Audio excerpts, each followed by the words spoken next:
Et puis, éventuellement, vous pourrez acquérir un livre de Marie et le faire dédicacer. Voilà. Merci.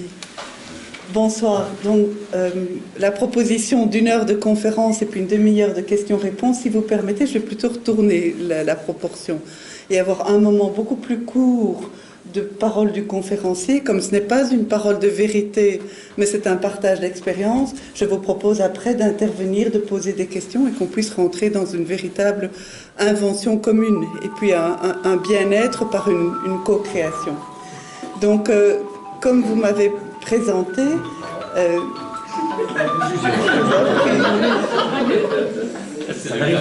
oh, je vous en prie. Donc, comme j'ai été présentée, j'ai eu la grande chance de cumuler 2 grands défauts. Le premier, c'est d'être professeur de mathématiques, et le deuxième, c'est d'enseigner dans ce que vous appelez une école de terrain sensible, ce que notre ministre en Belgique a le charme, l'audace, le culot, d'appeler une école de, entre guillemets, discrimination positive. Je lui laisse le vocabulaire parce que je ne sais pas comment on fait pour discriminer positivement, mais ce qui est sûr, c'est que dans le système éducatif à la française, dans lequel on stimule des compétences, certaines exigences, on arrive à avoir une école qui fonctionne comme un filtre, et puis elle est rejetée du filtre que l'on accumule dans des écoles, alors plus prosaïquement, je dirais plutôt des écoles parking, ou voire même des écoles poubelles, voire des écoles ZEB, enfin, mettez-y les vocables que vous voulez, mais ce sont les tombées de multiples bateaux. Un de mes élèves qui avait le pompon, il avait réussi à être mis à la porte de 17 écoles à cause des mathématiques. Donc vous pouvez penser que notre rencontre, a priori, était chaleureuse. J'étais, de tous ces professeurs, celui qu'il fallait fuir le plus ardemment. Donc voilà, c'est la rencontre improbable, ce que je vais vous raconter ce soir, entre une personne d'une extrême naïveté, c'est moi, puisque je les crois tous capables, et comme je les crois si profondément tous capables, ils y sont arrivés à leur insu. Et puis la rencontre de certains jeunes qui étaient tombés dans de tels évitements qu'ils étaient devenus des caïds, avec des grands taggeurs, ceux qui sont recherchés par la police, etc. Enfin, des élèves dont la vie est extrêmement vivante et peu scolaire. Ils ont peu de temps à consacrer à l'école. Donc, dans un premier temps, j'ai simplement essayé de creuser à l'intérieur de moi-même pour voir quelles étaient mes valeurs et qu'est-ce qui me soutenait, et puis aussi d'aller vers une pédagogie qui me permettait d'être en lien avec chacun et d'avoir 0 tombée du bateau. Tout ça, c'est très joli, mais je suppose que vous aimeriez que je le décline un tout petit peu pour dire oups, et on fait comment, d'accord? Alors, je vais essayer de prendre des supports là où je peux, mais ma construction ce soir sera un peu comme une cité lacustre, et je ne garantis pas que certains de mes supports ne seront pas un peu pourris. Je veux dire, je ne suis pas neurobiologue, et pourtant je vais vous parler de neurobiologie. Je ne suis pas une analyste de sociologue, et je vais pourtant vous prendre certains éléments de sociologie. Donc, ce que je voudrais, c'est, au travers de tous ces éléments, arriver à créer avec vous une ambiance d'échange et de partage où le cœur de ce que je vais vous apporter est un témoignage. Donc, tout d'abord, je voudrais nous secouer, nous rendre conscients que nous vivons une époque extrêmement intéressante, parce que c'est une époque que l'on peut appeler être un changement de paradigme. Un changement de paradigme, ça veut dire il y avait certaines valeurs que nous partageons. Sûrement, tous ceux d'entre nous qui ont plus de 20-25 ans sont nés dans un système de valeurs et de cohérence. Et puis on se retrouve aujourd'hui dans un monde qui ne partage plus nécessairement au moins l'évidence de ces valeurs. Parfois, les valeurs existent encore, mais elles sont côte à côte avec leurs anti-valeurs. Et on est en train de se demander de quel côté choisir. Un changement de paradigme, c'est ça. C'est tout d'un coup des possibilités qui s'ouvrent. Je n'ai pas dit que c'est toujours facile à vivre, parce que parfois, on se retrouve à un système qui, qui soutient ce qui était pour nous répréhensible. Par exemple, dans le monde de l'éducation, vous savez très bien que nous valorisions l'effort, le labeur, le fait de travailler, en tout cas de faire des préparations.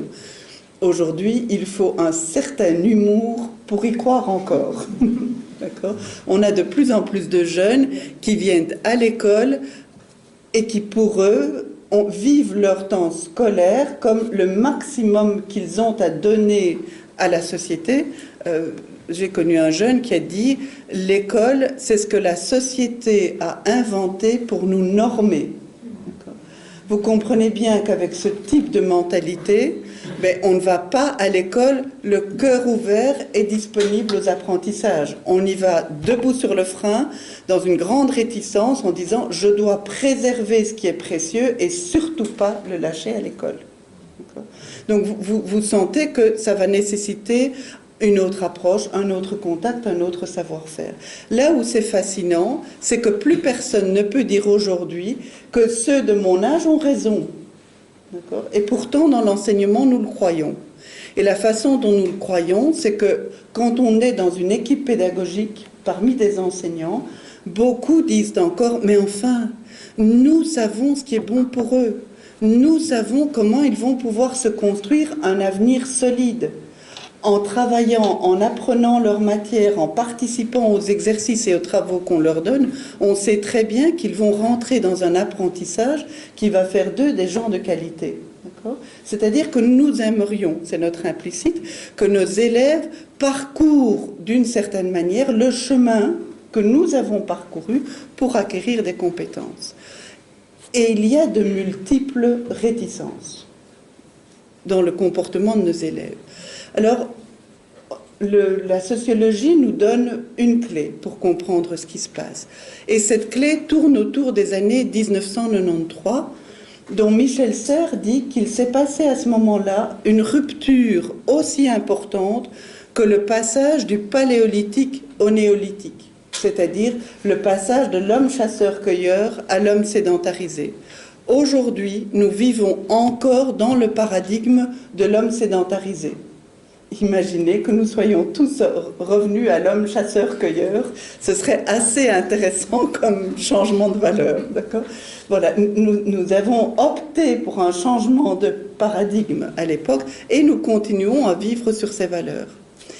Dans ce cadre-là, une autre rupture extrêmement importante a été celle de l'invention de l'écriture, c'est-à-dire que la transmission qui se faisait uniquement par l'oralité, avec toutes sortes d'avantages, la mémoire corporelle, la gestuelle, les rituels, le lien beaucoup plus affectif, puisqu'il faut être dans un lien fort pour transmettre par l'oralité. Tous ces avantages-là ont été modifiés par l'option qui a été prise de transmettre par l'écrit. Et nous sommes dans une région du monde où l'écrit a changé énormément de comportement à l'époque. Puis il y a eu un autre changement de paradigme qui nous est venu avec l'imprimerie. Vous pensez bien que quand on a de l'écrit et qu'on peut se le transmettre à quelques-uns, il y a ceux qui le savent, ceux qui ont accès à l'écrit, et puis il y a ceux qui sont maintenus en dehors de la zone de partage de l'écriture. L'imprimerie est quelque chose qui divulgue, qui permet qu'un plus grand nombre ait accès à ce partage d'informations. Est-ce que vous voyez comme chacun de ces passages qui ont l'air anodins, graver sur un bout de bois, en faire un tampon et le mettre sur une page, ça n'a pas l'air de changer la face de la planète, d'accord ? Mais quand ça devient une pratique généralisée, on observe, dit Michel Serres, qu'à chacun de ces passages, toute la culture change. Les lieux changent, les lieux d'enseignement, les lieux de transmission, le vocabulaire change et surtout la place que chacun se donne dans cette mutation. C'est-à-dire que, par exemple, au moment où il y a eu l'arrivée de l'imprimerie, eh bien, on voit que Monsieur X et Madame Z se donnent, Madame Z c'était plus rare à l'époque, mais enfin, se donnent des compétences pour écrire le dernier manuel de la transmission. Michel Serres est impressionné de notre manque de conscience que nous sommes en train de vivre maintenant, un changement de paradigme au moins aussi important et que nous donnons si peu d'attention au changement de lieu, au changement relationnel et au changement de matériel dont on aurait besoin. Maintenant que je vous ai dit ça, que s'est-il donc passé autour des années 1993 ? Voilà, c'est l'arrivée de l'Internet. D'accord ? Et l'Internet, pour beaucoup d'entre nous, en tout cas pour moi, signifie que j'essaie tout le temps de m'y mettre. Je m'adapte. Et puis quand je vois que je ne suis pas assez en forme, j'ai mes enfants qui derrière disent même « Maman, quel dinosaure, enfin !» Et hop, je reçois le programme ou la formation qu'il faut pour me rebooster juste le petit coup qui va tenir quelques années. Mais ça reste toujours une emplâtre sur une jambe de bois. Je ne suis pas construite comme ça. D'accord ? Mais par contre, mes enfants, eux, ils sont tombés dedans dès la naissance et ils jouent avec ça. Et donc, il y a un grand clivage entre comment moi j'ai été construite et ce que je suis prête à transmettre et les jeunes que j'ai dans mes classes. Ça va ? Ils sont d'un monde et moi d'un autre. Donc, une fois qu'on en prend conscience, il me semble que le plus intéressant, c'est de commencer par se demander « Mais qu'est-ce que nous apporte Internet ?» D'accord ? Puisque c'est leur monde à eux. Je vais décliner. Je ne dis pas du tout que ce sera exhaustif, mais ça va nous permettre de comprendre dans quelle situation nous nous trouvons. La première chose, c'est que Internet, c'est l'illusion du savoir universel. Il vous suffit de cliquer, si vous êtes doué, quelques clics, si vous êtes comme moi, un peu plus, parce qu'on se perd en route. Mais enfin, normalement, les formules d'intégrale, le carré parfait, tout ça se trouve, il ne faut pas être doué pour aller les chercher. Quel sens a donc un adulte qui vient de façon assez rébarbative quand même, pendant 50 minutes, vous bassiner des trucs qui sont dans la boîte ? Ça va ? Donc, le jeune qui a l'habitude de contrôler son temps par la zappette, il zappe son prof, forcément. Vous savez qu'il y a des études qui sont faites pour savoir quel est le temps d'attention que notre cerveau peut donner à une image. Ça va ? Qui, d'après vous, paye ces études ? L'éducation nationale ? Non, ça c'est garanti. La publicité. D'accord ? Et donc, il n'y a pas très longtemps, le temps était de 1 minute 10. Nous en sommes à moins de 58 secondes. Pourquoi ?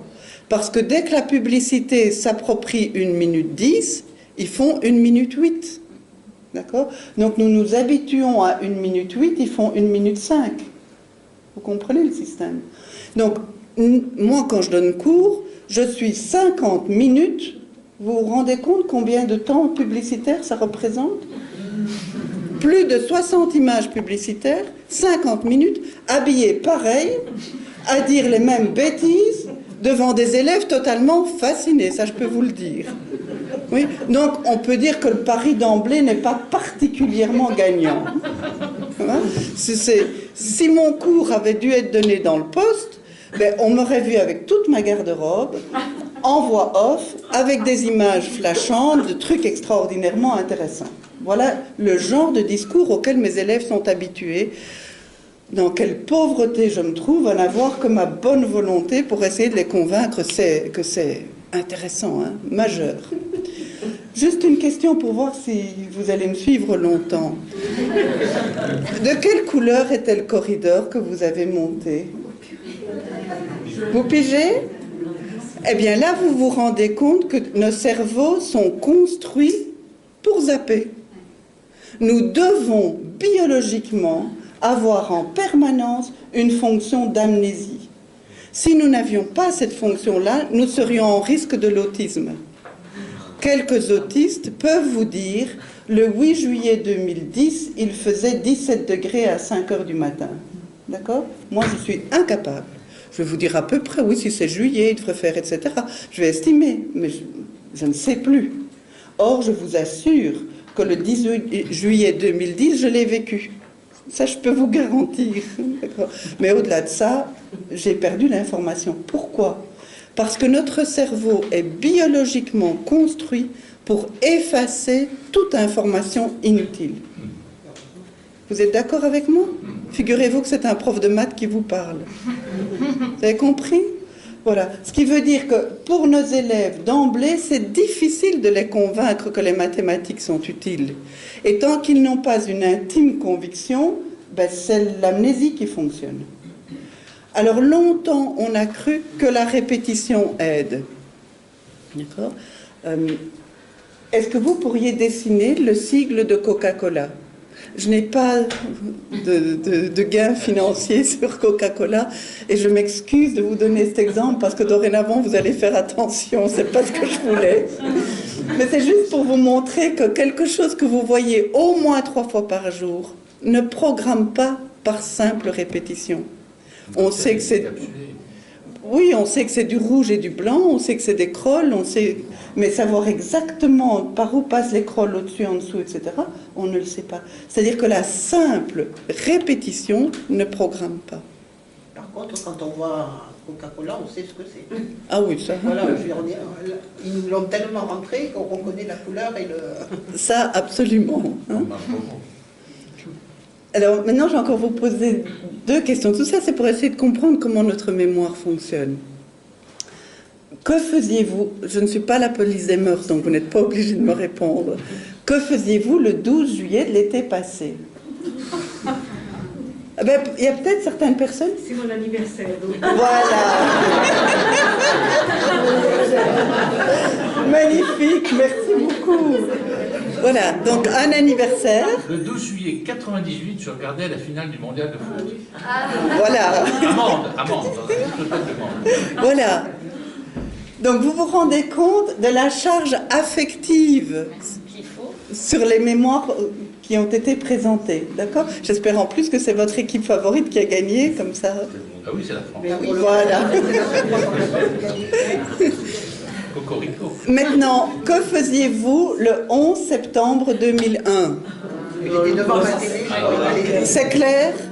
Est-ce que tout le monde se rend compte par ces quelques petits exemples? Je vous ai dit, je ne suis pas une neurobiologue, mais juste quelques exemples pour vous montrer que fondamentalement, nous sommes faits pour effacer les informations inutiles, que la simple répétition ne sert à rien, mais par contre, l'affectif soutient la mémorisation. D'accord ? Il faut donc se sentir dans un bain affectif pour dégager l'énergie nécessaire pour s'engager et retenir. Marie, Oui. j'étais, en septembre 2001, j'étais à La Réunion, à une réunion chez les Jésuites, et la réunion a été interrompue pour nous faire passer de flash. Donc on a eu, Voilà. pas les images, mais la nouvelle. Voilà. Donc, Bien c'est sûr. faible, c'est mince. Hein. Mais ça n'est rien, tout le monde s'en souvient. Ici, bon, c'est vrai que la date a été répétée après, mais l'impact que cet événement a eu reste un impact fort. Et donc, si je reprends dans l'ancien paradigme, je crois que vous serez tous d'accord avec moi que nous trouvions normal qu'il faut comprendre pour réussir. Vous êtes d'accord avec moi? Et que pour comprendre, ça veut dire qu'il faut travailler, faire des préparations, risquer, peut-être avec un parent répétiteur ou avec un copain répétiteur, et puis essayer petit à petit de diminuer le nombre d'endroits où on est fragile, qui peut s'appeler des erreurs, de façon à pouvoir présenter une interrogation et la réussir. Il faut comprendre pour réussir. Eh bien, aujourd'hui, c'est un des signes du changement de paradigme, il faut renverser cette proposition. Aujourd'hui, avec les jeunes que nous avons dans nos écoles, il faut leur donner la possibilité de réussir pour qu'ils s'engagent dans un système de compréhension.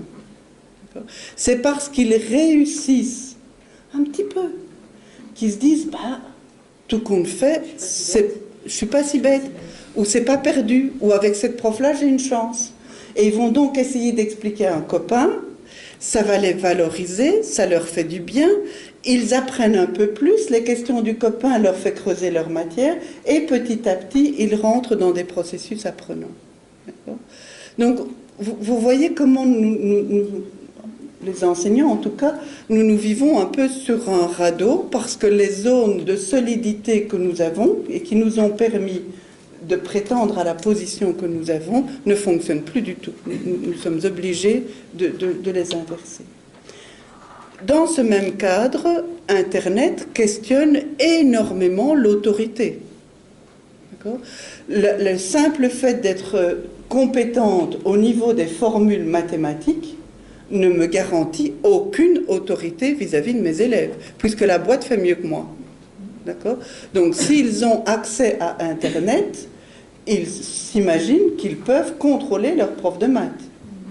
Celui qui contrôle est plus en autorité. Vous êtes d'accord avec moi? Donc, pour le jeune, le fait qu'un adulte est certifié d'une certaine compétence ne signifie strictement plus rien. Et donc, la question qu'il pose, c'est: est-ce que vous êtes capable de dépasser vos savoirs pour nous engager dans un projet fascinant? Sinon, vous ne nous intéressez absolument plus. Vous êtes zappé d'office. Et donc, la question devient: comment pouvons-nous nous mettre en contact avec eux pour leur faire non seulement des promesses, parce que ça, ils ont appris à s'en méfier, mais les mettre d'emblée dans une réalisation d'eux-mêmes qui les met en projet. Mais vous sentez bien que les mettre en projet, ça veut dire travailler avec des polyphonies. Il n'y a plus aujourd'hui aucun jeune qui ressemble à son voisin. Et ils tiennent à cette singularité. D'accord ? Donc l'école de la République a fonctionné en normant les jeunes, déjà par tranche d'âge. Vous avez remarqué que nous fonctionnons avec des jeunes qui sont dans des boîtes rectangulaires par groupe de 30-35, d'un certain âge, d'un certain niveau, d'une certaine attente. D'accord ? Et on voudrait que l'enseignant puisse parler d'une même voix à tous ces jeunes et avoir leur attention. Eh bien, aujourd'hui, ces 30 jeunes contestent la boîte. Ils vous disent d'ailleurs quand ils vont à l'école qu'on va en tôle, on va en boîte. Ça va ? Ils vous le disent. Ils contestent le lieu. Ils contestent la normalisation. Et ce qu'ils attendent, c'est de pouvoir se mettre à exister en jeu avec un projet que l'école va les aider à réaliser. Ce qui veut dire que l'attente sur l'enseignant est une attente de polyphonie. J'espère que vous avez déjà assisté à un concert de polyphonie. C'est assez fascinant. C'est-à-dire, normalement, quand vous avez un concert, vous regardez votre ticket, c'est le bonjour, c'est la bonne heure, vous rentrez, vous prenez votre place, et dans un temps assez court, il y a quelque chose qui se met en route. Quand vous allez à une polyphonie, vous allez douter 5 fois peut-être que vous n'avez pas les bonnes lunettes, ou que ce n'est pas le bon ticket, mais il doit se passer quelque chose, parce que vous êtes, semble-t-il, selon votre ticket, dans la bonne salle le bonjour, et il n'y a strictement rien qui se passe. D'accord ? Tout le monde a l'air paumé. Les autres gens ne sont même pas encore assis. Donc vous vous dites, mais vraiment, c'est ma culture qui déglingue, quoi. Je suis dans un monde de fous. Et puis vous voyez des gens qui viennent sur la scène, qui accordent un instrument, qui repartent, un autre qui revient, qui repart. Et puis peut-être qu'il faut désespérer pour que ça se passe, je n'en sais rien, mais à un moment donné, il y a quelque chose de magique qui a pris dans l'assemblée, et vous êtes en plein concert, c'est extraordinaire, mais vous n'êtes pas capable de dire comment vous êtes passé de la case A à la case B. Il y avait un avant hyper chaotique, et il y a une magie. Comment on va de l'un à l'autre? Ça, c'est extrêmement difficile à mettre sous le microscope. C'est la situation que nous vivons aujourd'hui dans des groupes de jeunes. Ils sont prêts, et ils le disent, ils réfléchissent mieux ensemble. Ce qui est étonnant. Nous avons été éduqués à approfondir notre réflexion de façon individuelle et à pouvoir apporter au collectif les fruits d'une réflexion individuelle. Eux nous disent, on doit être ensemble pour pouvoir réfléchir. Donc, j'avais parlé de la question de l'autorité. Eh bien, aujourd'hui, je proposerais de remplacer le mot autorité par auteurité. C'est-à-dire que le jeune, aujourd'hui, est fort en manque de repères, fort en manque d'un adulte qui tienne dans une sorte de bras de fer où je peux y aller. Je peux être moi-même, parfois même jusqu'à être odieux. Ça va ? Parce que j'ai besoin de voir comment l'autre va tenir, comment l'autre va marcher dans ses chaussures. Et donc, ce que le jeune demande à l'adulte, c'est « montre-moi que tu as un axe personnel ».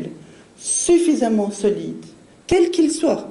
Vous pouvez avoir un jeune 100% agnostique qui va adorer un adulte chrétien et qui le montre, ou inversement. Ce qu'il demande, c'est que l'autre tienne. Et qu'est-ce qui le fait tenir? Ça, je le respecte. Mais il faut aller jusque-là. Vous sentez bien que ça veut dire que l'autorité, c'est d'être quelqu'un. Et ce n'est donc plus de jouer un rôle. Ce qui est une des difficultés de l'enseignement, c'est que l'on croit rentrer dans l'enseignement quand on a un diplôme, une certification et un rôle à jouer. D'accord ? Le diplôme est zappé, puisqu'on a tout autant ou sinon mieux dans Internet. Le rôle, ils n'en veulent pas, c'est pas crédible. Et donc les jeunes viennent vraiment nous chercher au corps à corps. Ils veulent voir qui nous sommes et comment nous fonctionnons.